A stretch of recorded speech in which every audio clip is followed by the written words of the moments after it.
Hi everyone, welcome to our webinar. This webinar is USMLE Step 1 Masterclass, Jumpstart Your Preparation.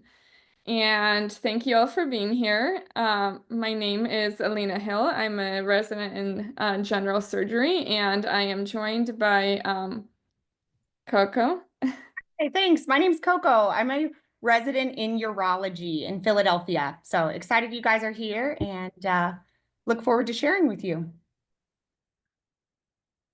All right, and then I think if we can go on to our next slide. Awesome. Okay, so this is just pictures of us. And before we dive into the material for today, we do want to tell you a little bit about Elite Medical Prep. Some of you may have already heard about us, but we do one-on-one tutoring as well as customized programs for USMLE and complex exams, shelf exams. We do advising for residency matching, as well as MCAT and medical school admissions. Our team is comprised of highly trained MDs, MD and MD candidates, as well as DOs. And most of us have worked with many different students all across the US and throughout the Caribbean, as well as other foreign countries. And we've even developed very strong institutional partnerships, including Mount Sinai, where we actually run USMLE courses for these schools. All right, and then so overall, key components to doing well on step one. So we have four things that are very, very important, as you may already realize this. So time, high yield resources, practice exams, and a good study calendar that works for you. And then when we're determining how much time you will need, in terms of dedicated study period, and dedicated meaning you're studying for USMLE full time, you don't have other commitments such as school or work. So for dedicated period, we're looking at about 6 to 8 weeks of dedicated. Now, this can be different depending on how much preparation for STEP you have had before, such as in your first 2 years of medical school or whenever you are taking steps, sometimes 3 years. So if you did not have a strong, strong kind of foundation coming into the dedicated study period, I do notice that students usually need to extend that dedicated study period. Overall, you always want to start with an NBME exam, a practice NBME exam to establish a baseline score. That way how far are you from passing and what you need to do, and then you can plan what you need to do in order to get to that passing score. And this will be different for everyone. So we can't just take, one study approach and apply it to everybody because everyone starts at a different baseline and everyone has different strengths and different weaknesses, which may take longer or shorter period of time to master. Overall, during your dedicated, you want to be studying at least 8 hours daily, but ideally between 10 to 12 hours. Of course, ensuring you take study breaks. I always recommend students take, 5 minute study breaks every 2 hours or so at least in order to prevent burnout. And of course, I always also recommend taking off 1 day per week or at the very least a half day off per week so that you can use that time to recharge and rest and be ready for your next week of studying. In terms of resources, so there are many, many options, and it feels like with every year there's more and more options for step one studying resources to choose from.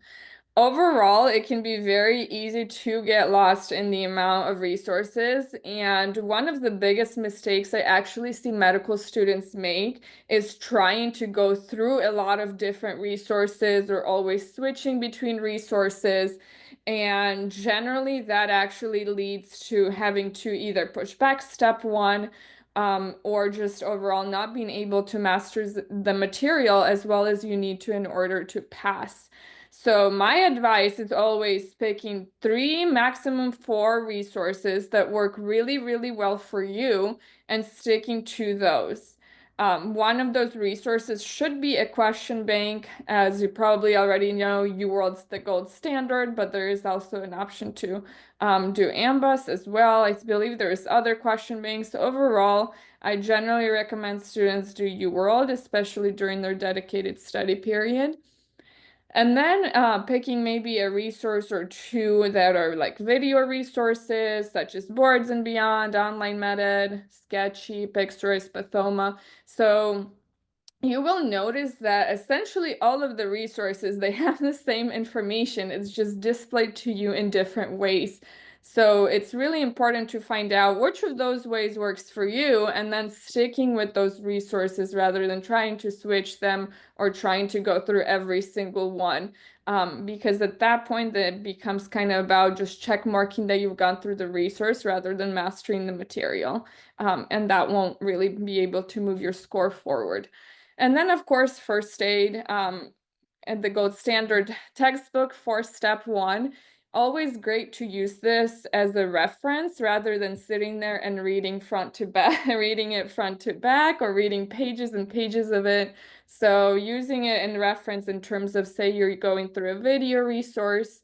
So you can essentially follow along in first aid and see kind of, okay, what else is in first aid that I need to know, or how can I maybe understand this material better that's in first aid through watching this video resource.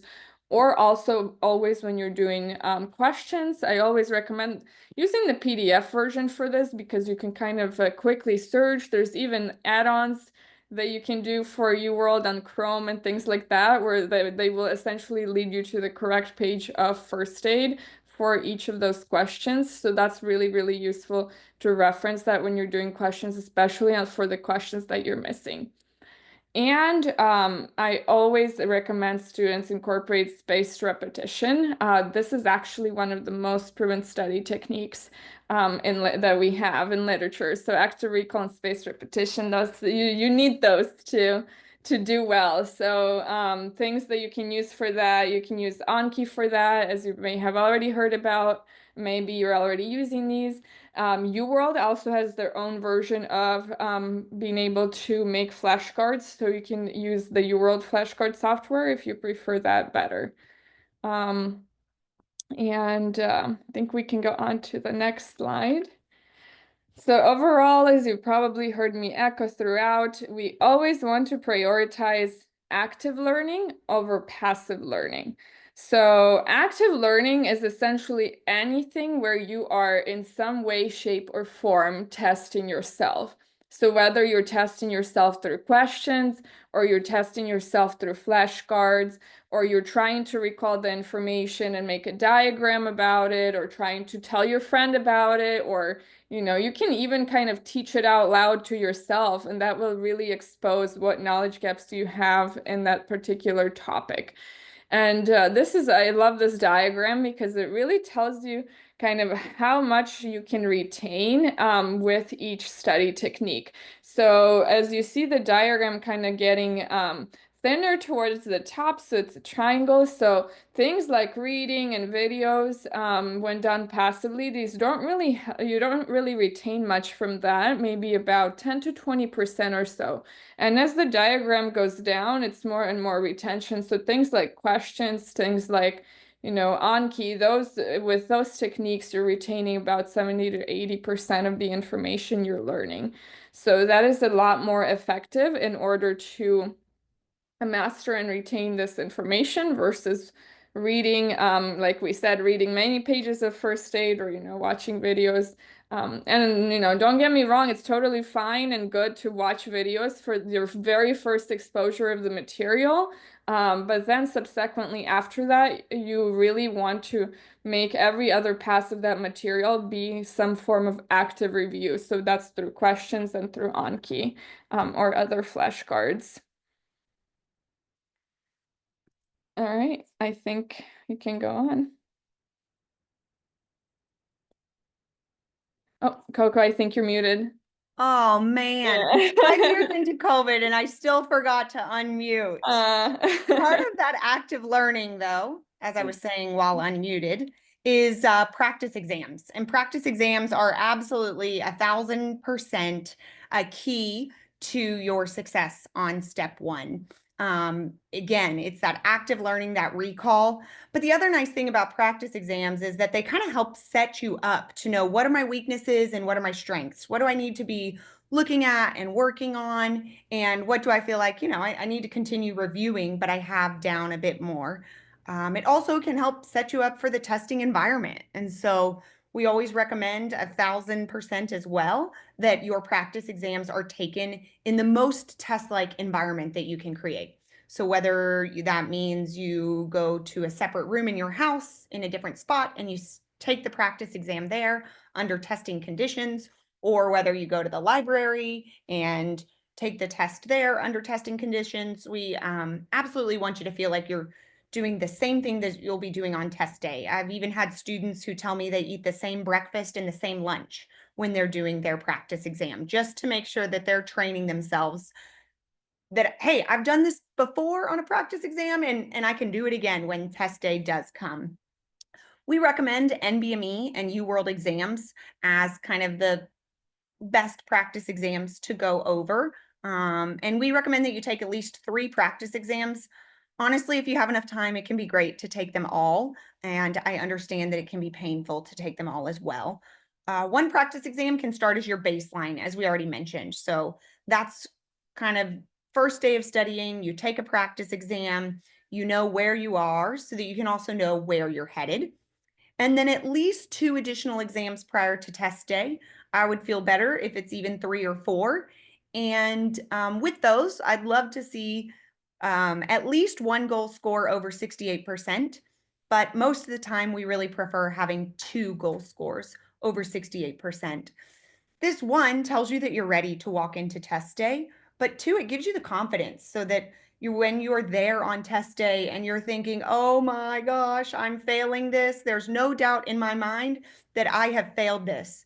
I often tell my students, hey, reflect back on that 70% you got, and you thought you were failing that one too, and you didn't. And so having those kind of in your pocket of knowing, hey, I've passed before and I can do it again is crucial. Even over 70% is even better. So during test day, I've done this before and I can do it again. Schedule them every 1 to 2 weeks, and then always, always, always review practice exams after finishing. I've had a couple well-meaning students who told me that they didn't want to review their NBMEs after, just in case they ever needed to retake it in the future. And so they wanted to see what the real score might be. And while I understand the sentiment, it's not worth your time to do the practice exam if you're not going to then take your time to review it in the future.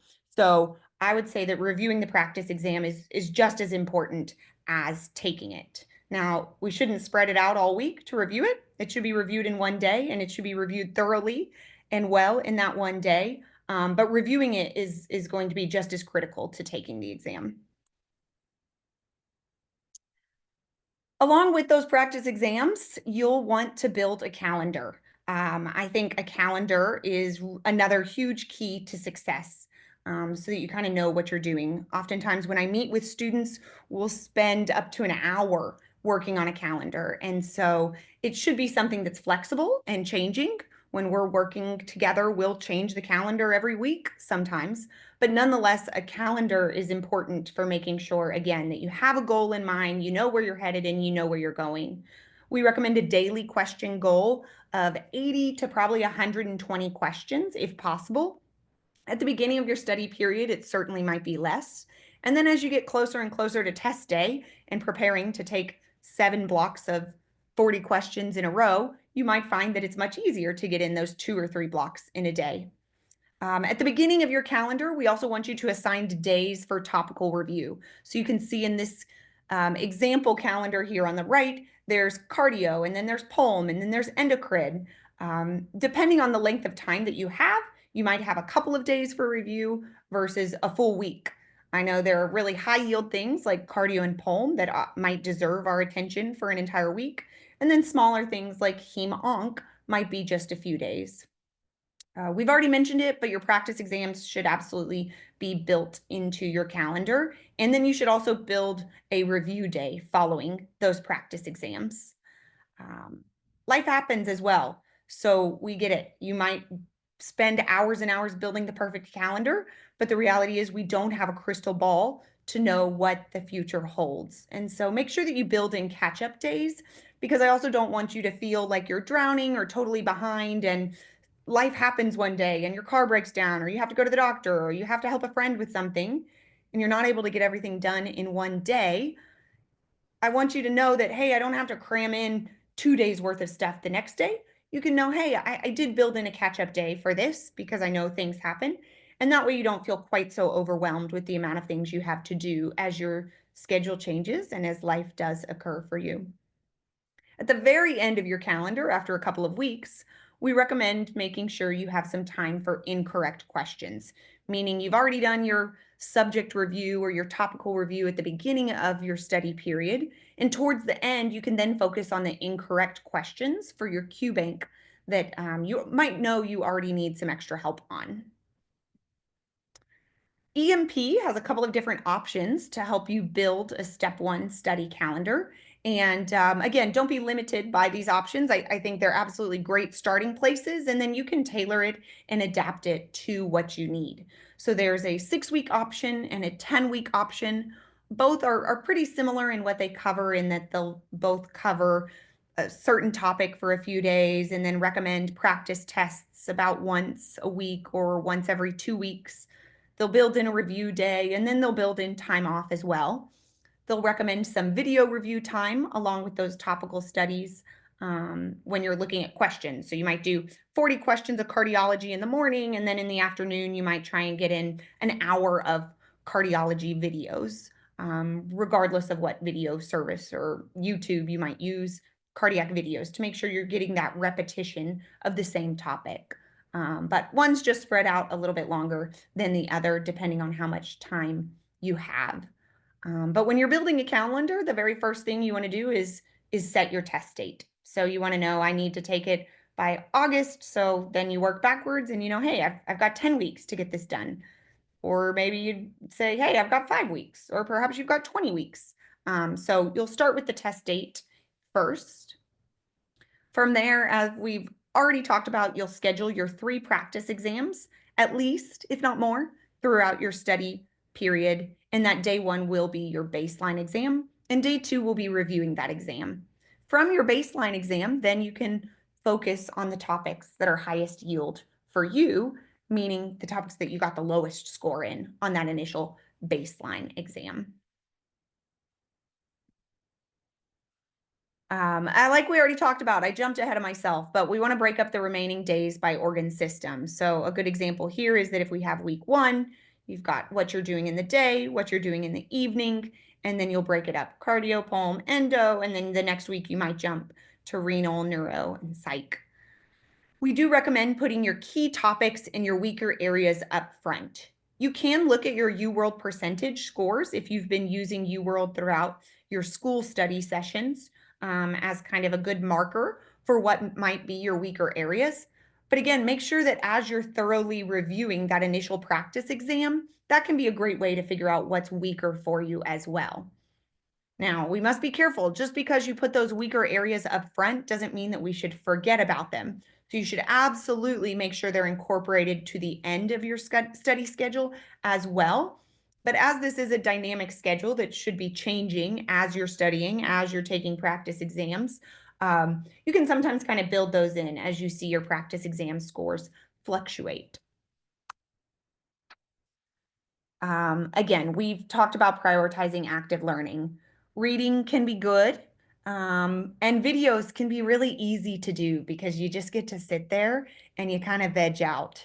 And while videos might be nice to do, unfortunately, they're probably not going into your brain as much.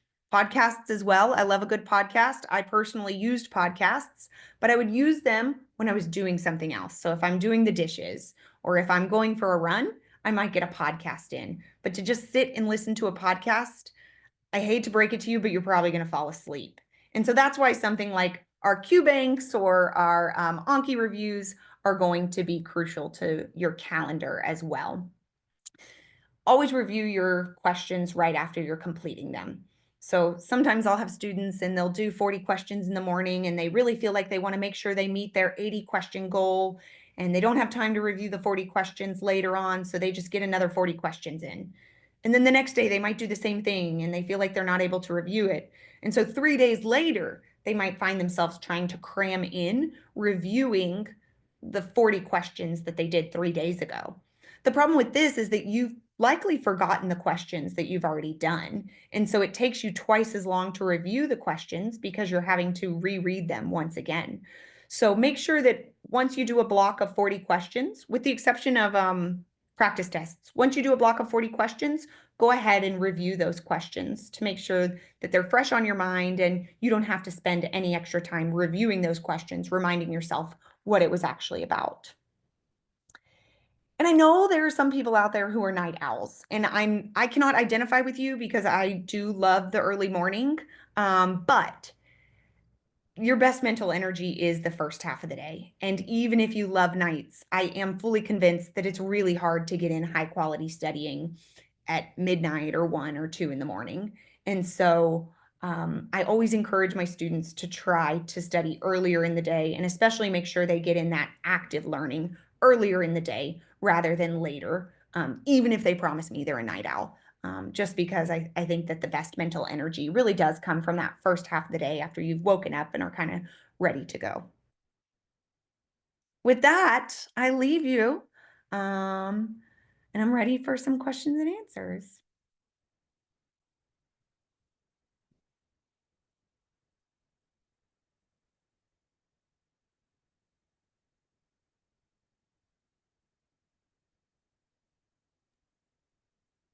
Go ahead and post your answers in the Q&A, everybody. Or perhaps your questions, but if you have answers, we'll take those as well.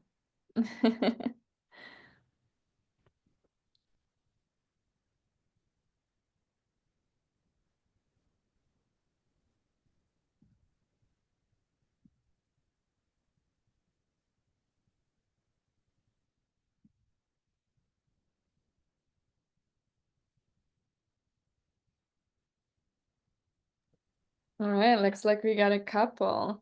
So considering trying to incorporate step study with clinical rotations, what's the best strategy, if any, comes to mind?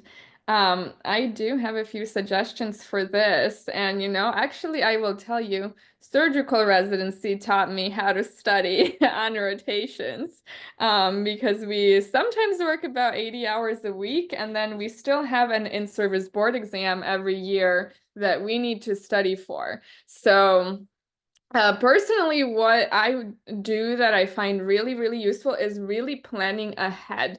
So making sure that you plan your week, plan your month, plan ahead when you are able to do questions. So say you're only able to study, 2 or 3 hours per day.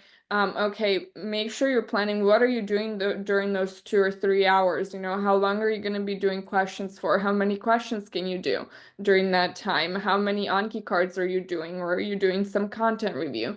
So I feel like planning ahead of time and looking at that schedule every week and adjusting it every week as you need to really will be huge for this.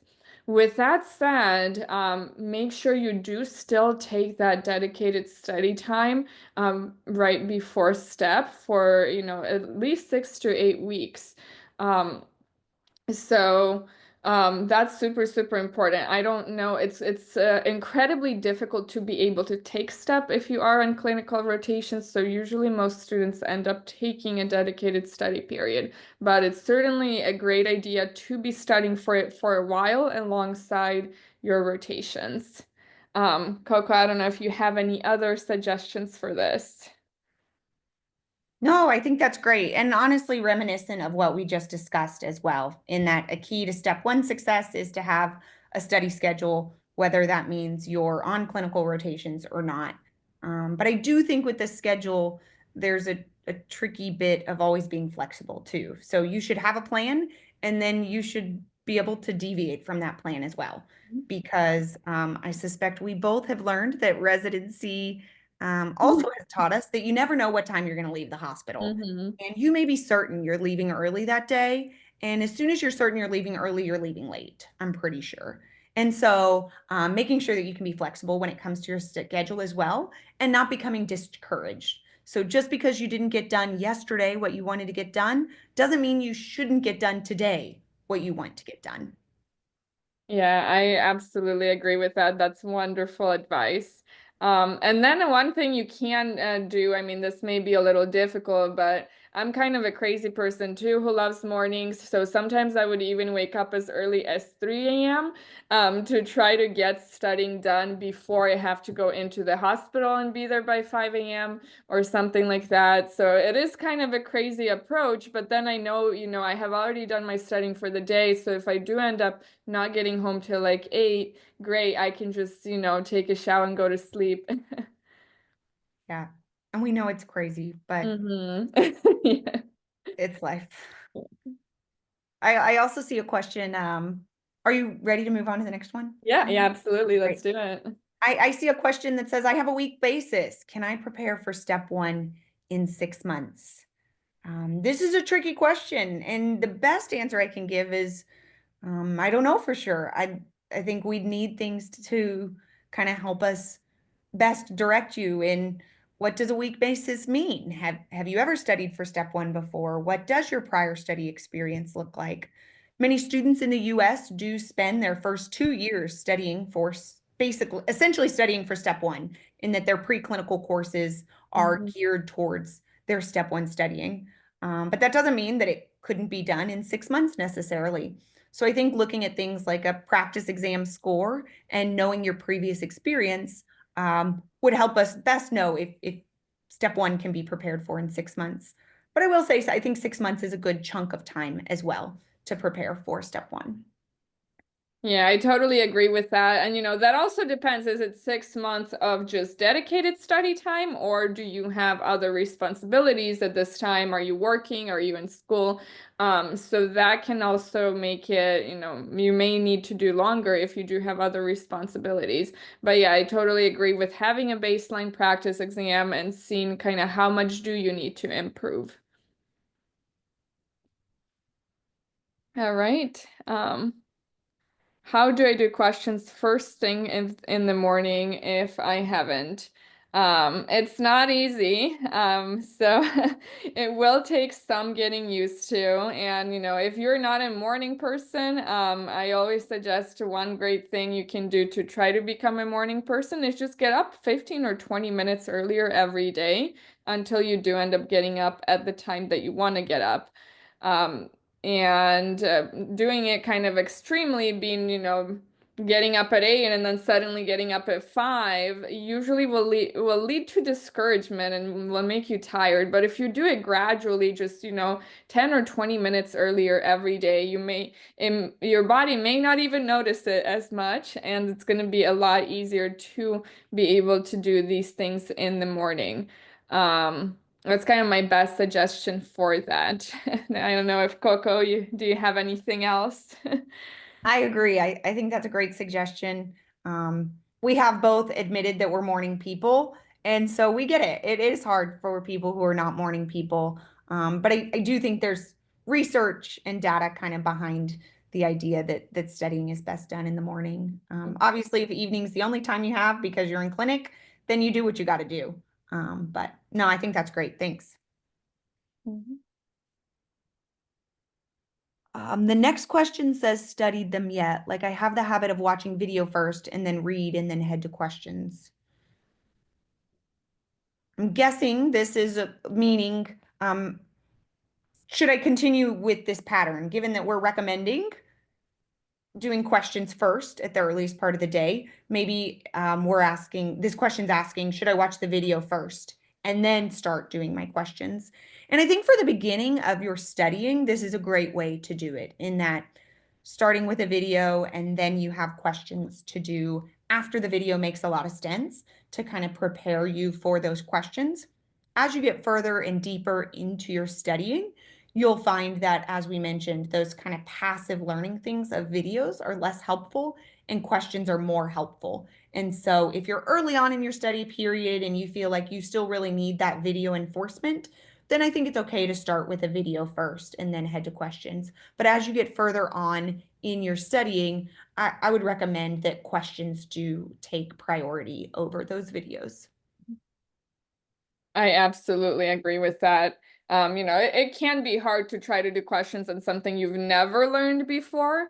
But I think as long as you've had kind of some form of exposure to it before, you should be able to just go into questions. So of course, if you haven't, you can watch a video first. Another thing you can do with your schedule is so for example, you can do your content review in the evening time, and then in the morning time, you can do questions on the content that you reviewed last evening. So that's kind of a really great way to test yourself and even giving yourself kind of some space in between when you watch the video and when you're doing the questions. So kind of essentially giving yourself the space to forget.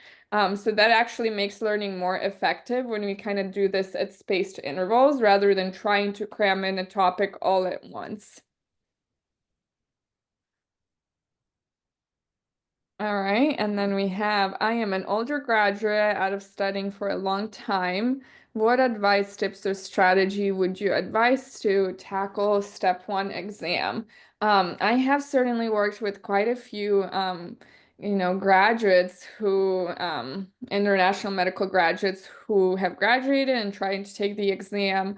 Um, from kind of my experience working with them, it will be tough to try to get into studying.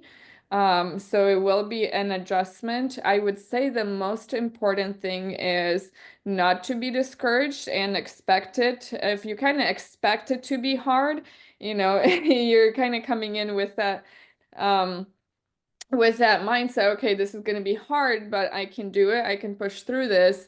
That would be kind of what I would say is also going to be important to be able to study for this exam. Um, Definitely don't get discouraged. It's going to be very normal to start off with low scores in practice questions. And, I will tell you, even people who have not been out of school for that long, usually will be starting off with very low scores in practice questions. And that can often be discouraging to students. But just know that's where everybody starts, right? Some people may not admit it, but everybody starts with those lower scores. So don't be discouraged by them. Stick to your study plan or adjust your study plan if you need to. And certainly I think if that was me, having somebody who has done it before to kind of give you advice and guide you. So these webinars are a great place to have that sort of guidance. Absolutely, I agree. I'll jump on to the next one. Do you recommend to take the questions in tutorial or timed mode, or what sequence do you recommend? I think that's a great question. And again, it depends on kind of where you are in your study period. If you find that you're still using questions to learn, so that might be at that beginning period where you're still watching videos, you feel like you don't know the material well, I think tutorial mode can be a great way to do the questions because you're learning. And so that kind of immediate feedback, reading through the answers, understanding why you got it wrong or right is really crucial. Again, as you get closer to test day, I recommend timed mode, absolutely. And that's because we're doing our best to train your brain to know that on test day that you can handle a 40 question block. Like it's just you just got to get through one 40 question block. And then you get to the next one, you just got to get through one 40 question block. And then eventually the end of test day comes. And those timed modes can be hard because you might get distracted, you might want to quit, but it's good to kind of force yourself to be in timed mode, to practice, to have the anxiety that comes with kind of pushing that end button and seeing what your score is as you get closer to test day to really prepare you for what you'll see when test day comes.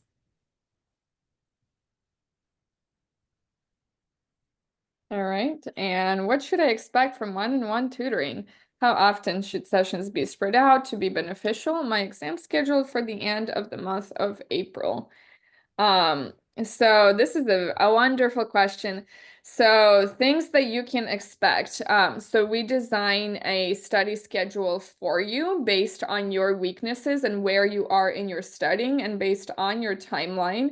I go as far as to even write out for my students, what are you doing every hour of every day at 8 a.m.? You're doing questions, or you're doing, at 10 a.m. you're doing Anki cards, or you're doing this, or you're doing that. What topic are you studying with content review?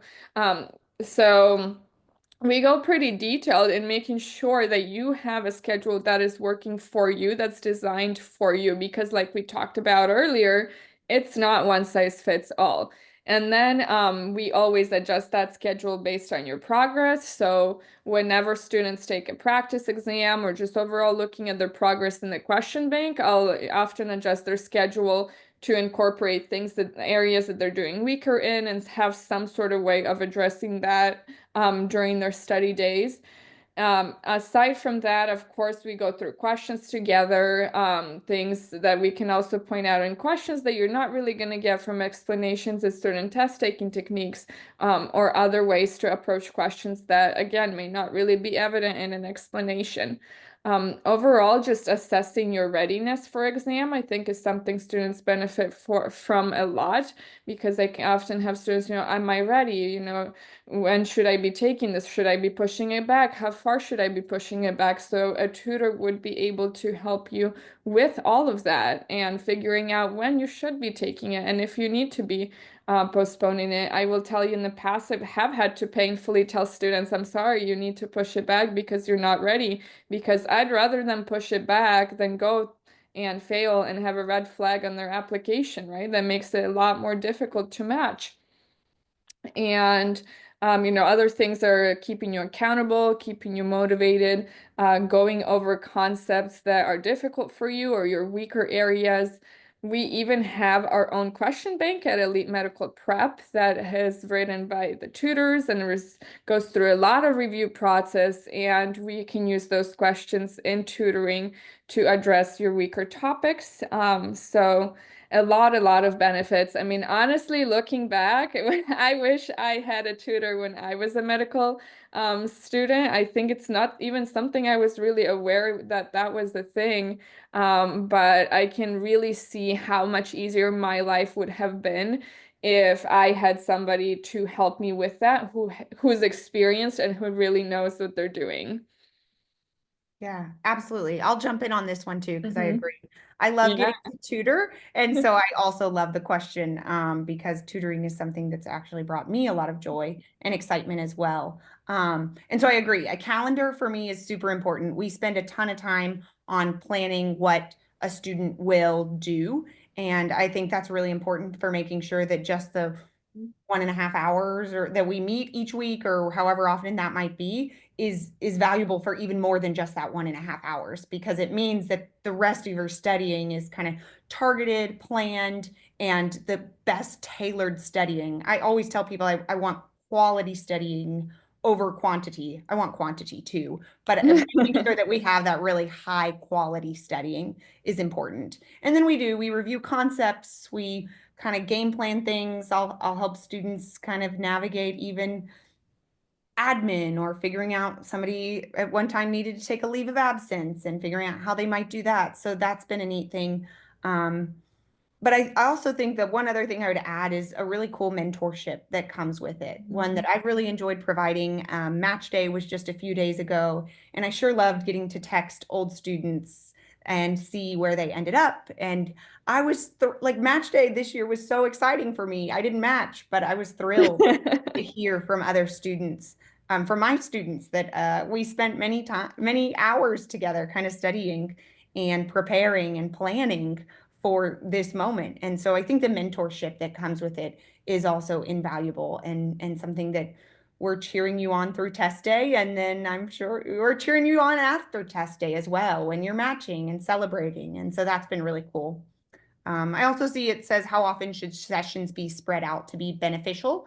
I really think once a week is best, and if twice a week can happen as well, that's amazing as well. Once a week's a good check-in to make sure your calendar's on, to hold you accountable, to check in on topics you're studying with, etc. So at least once a week for me is how often I recommend. Yeah, I love that answer. And I totally agree about match day had, I'm also that person. If they don't let me know I matched, I'm like right there on the dot at 9 or 12 p.m. Eastern time, right? Emailing them, okay, where did you match? But yeah, it's so exciting to kind of see students match, especially I've definitely had students where I worked with them for like step one, step two. And then even for residency advising, which is another thing we do, helping out with applications, and then to see them match is just like Coco said, we're celebrating too, even though we didn't match. um, all right, so and then morning study hours are golden. Great advice. Thank you both. Absolutely. We're happy you appreciate that. All right, and as an IMG who just graduated, how is it seen during interview or your CV that you have X number of weeks off just to study? Better to continue working if um that's totally normal that you take time off to study. Residency programs expect that you are going to take time off to study. And in fact, in US at medical school, we actually get dedicated time to study for these exams during medical school. So there will be like 8 weeks that we're just studying for step one. We don't have classes or rotations or anything like that. And there's a similar thing for step two, and this is pretty similar amongst most medical schools. So with IMGs, it's totally normal that you are taking that time off outside of medical school because your school doesn't prepare you for it and your school doesn't actually give you, dedicated time off to study for it. So I really would not worry about that. I would rather focus kind of on the step one studying, and not be working during that time so that you can kind of study for it, get it done, and then and then you can go work. That way you're really giving your best during that dedicated study time. Absolutely. There's also a place on the residency application to explain any kind of Mm-hmm. gaps in your resume. And so you could even explain it there. Mm-hmm. I see somebody's a medical graduate in 2023 and has yet to do any preparation for step one, but going to give dedicated 6 months. Awesome. Excited for you, cheering for you. I hope that you found this helpful. Um, start with UWorld.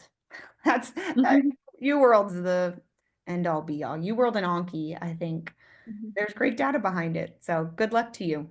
Yeah, absolutely. There is actually quite a few studies that show that the number of the unique questions that you do actually correlates with higher scores. We have, great data for Anki as well, that it does actually work. So we do actually have scientifically, evidence-based things that, we apply evidence-based things when we treat patients, but we also apply them when we tutor students. So I think that's pretty cool. And then we have, please conduct free classes on ethics and biostatistics. I think we may have a webinar on that sometime. I'm not sure when though, so we would have to get back to you on that. Yes, I did one actually a few months ago on biostats. So Oh, keep your eyes cool. out. Oh, awesome. Yeah, so it should probably be coming up again whenever it's a year from that.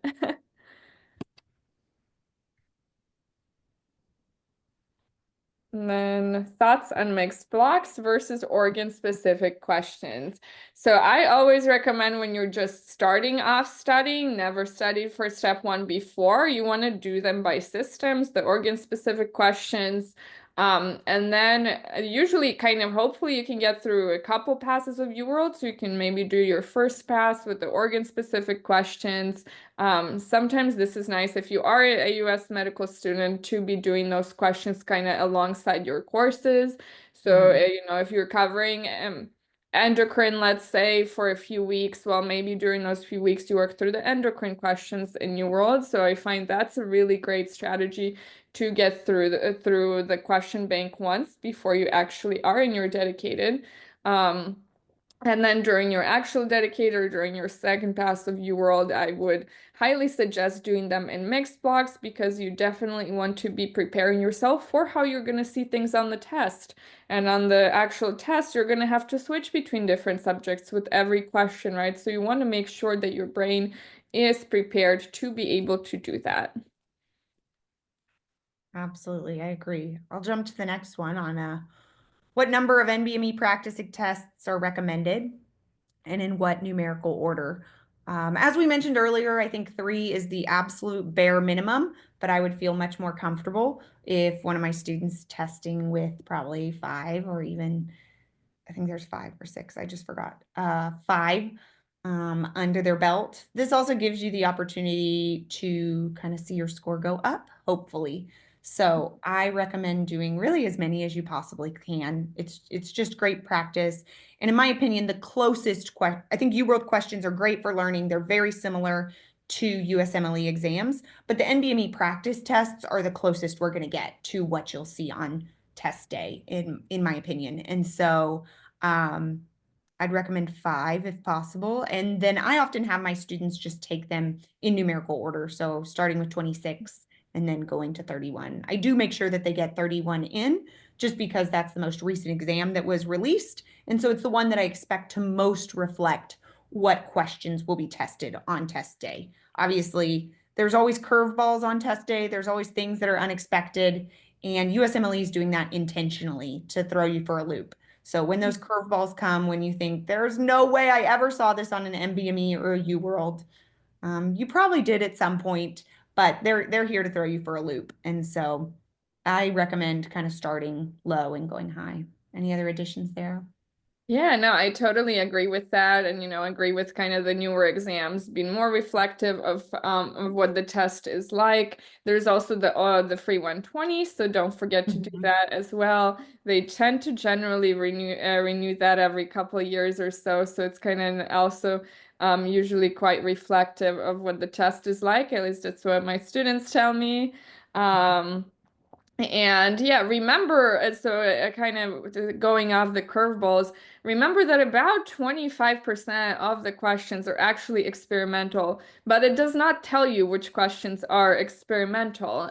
Experimental means they don't count towards your score. It's basically the NBME testing out new questions to see if they are questions that they should be incorporating. So they're kind of just collecting data to see how students are doing on those and whether they should be incorporated, but there is no way to tell. So actually something that I really trained my mind to do when I was taking step 1 is if I did see a curveball question, instead of letting it throw me off and I'm thinking about it for the rest of the test, I would just tell myself, okay, this is probably experimental because I've never seen it before. So, let's just choose an answer, forget about it, and keep going. So that way I'm spending my energy and time towards the questions I can actually get right rather than lingering on that one question that was, well, as I convinced myself, experimental that I would probably miss anyways. And remember questions and pass and do well. So you have to kind of go in with the mindset knowing you're going to miss questions and being okay with that and just trusting your practice scores and trusting your preparation. Yeah, absolutely. Good reminder. I did the same thing. Testing is also like a mental game. You cannot let them get in your Yeah, head. And that's a true. great way to make sure they don't get in your head. Yeah. The next question says best advice on how to boost the score after reaching a plateau near the end of studying. Oh, this is tough. That plateau is painful. Good news that you've reached it. I hope that it's high enough. I hope it's where you need it to be. But that plateau really hurts. And it shows that you've put in a lot of time and you've put in a lot of effort. And my guess is oftentimes when a plateau comes, it's because there's kind of more details that you're missing or more niche things that can be difficult to cover.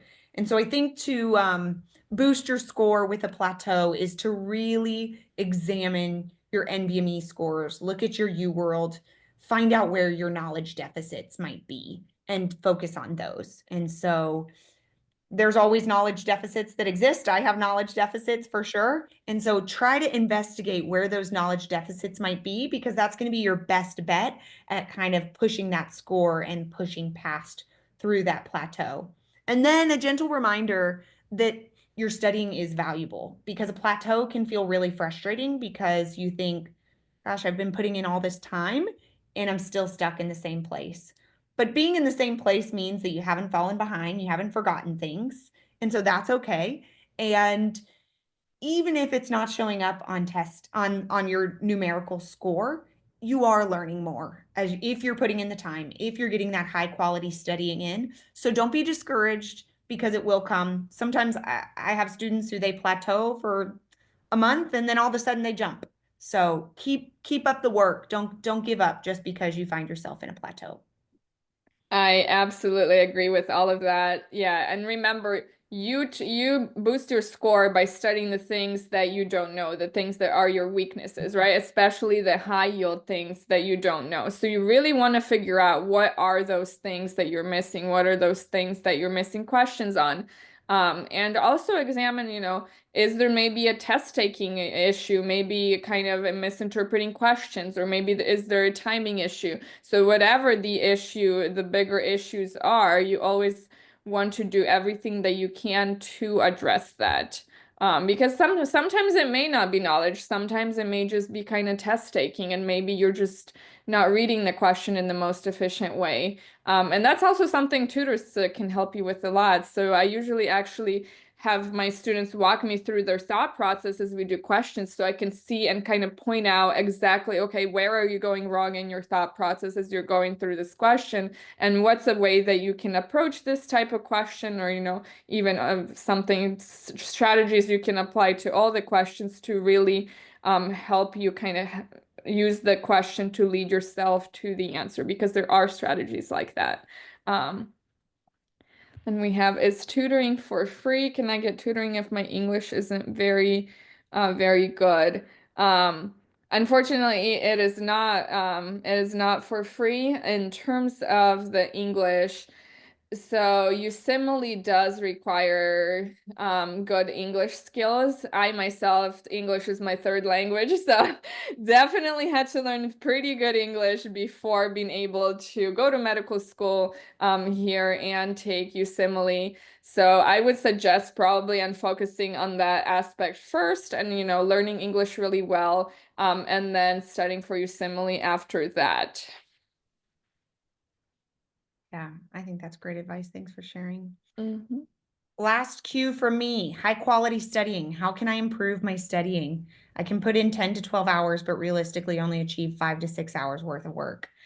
Again, this is painful, and this is what I beg my students to try their best not to do. Although I also studied through step 1 and step 2, I know what it feels like to get to the end of the day and think, I've been sitting at my desk all day and I jumped on Instagram and I found myself on this website and I was on Amazon shopping for things I don't even want or need to distract myself. And so this is a hard question, but I think it's something that's really important to your success. Um, there's different tips and tricks for making sure that the studying you're getting in is that high quality studying. And I think part of that is trying your best to only let yourself sit at your desk or wherever you might study when you're truly in that high quality studying. So if you find that you're hopping on your phone, then get out of your seat and go do something else. Set a timer for 5 minutes. If you need that 5 minutes on your phone, take it and then come back and try to train your brain, try to train yourself that when you're seated and studying, when you're kind of in go mode, that you're 100% in go mode. And then make sure you build in your breaks, because if you expect to start at 7 a.m. in the morning and finish at 9 p.m. at night, and you want a 5 minute break from 12 to 12:05 to try and eat lunch and hop on Instagram and call your mom and go to the bathroom, that's just not realistic. So go ahead and build in those breaks. Sometimes I recommend the Pomodoro method to my students, where they'll do 25 minutes of studying. There's different add-ons on Chrome, and then they get a 5 minute break, and then 25 minutes again, 5 minutes, and then they do this cycle 4 times and then get a 25-minute break. And so I think that can be a great way to make sure that the 5 to 6 hours worth of work that you're getting done is what you're intentionally sitting down and doing. And then you can kind of slowly add to that 5 to 6 hours worth of work as you increase your time of focus. You'll find that, okay, so now I can get in 5 to 6 hours worth of work, and then you force yourself to do the Pomodoro, or you force yourself to only sit at your desk when you're truly studying. And then maybe tomorrow you can get in 7 hours worth of work. I totally agree with that. That's excellent advice. Um, and sometimes I think even getting up and even going outside, taking a walk, And then whenever you take breaks, it's, it can be so tempting to, like Coco said, either go on Instagram or scroll or things like that. So remember that if you are actually still looking at a screen, your brain's actually not getting a break. In fact, it may be even being more engaged. So sometimes kind of looking at that, taking that sort of break, and then you're coming back from the break and you find you're actually even more tired than you were before the break. It's because you're not giving your brain an actual break if you're looking at a screen. So when you take your, 5-minute breaks every couple hours or so, get up, walk around, maybe even go outside, just kind of take your eyes off the screen for that time being, and you might see that your focus will improve and you will be able to do more than those 5 or 6 hours of focused studying. Nice. Thanks so much for joining us, everybody. Thanks for joining me, Alina. This was a lot of fun and appreciate your time. All right, yeah, thank you everybody, and thanks Coco. This is a great time, and we hope you guys join us again.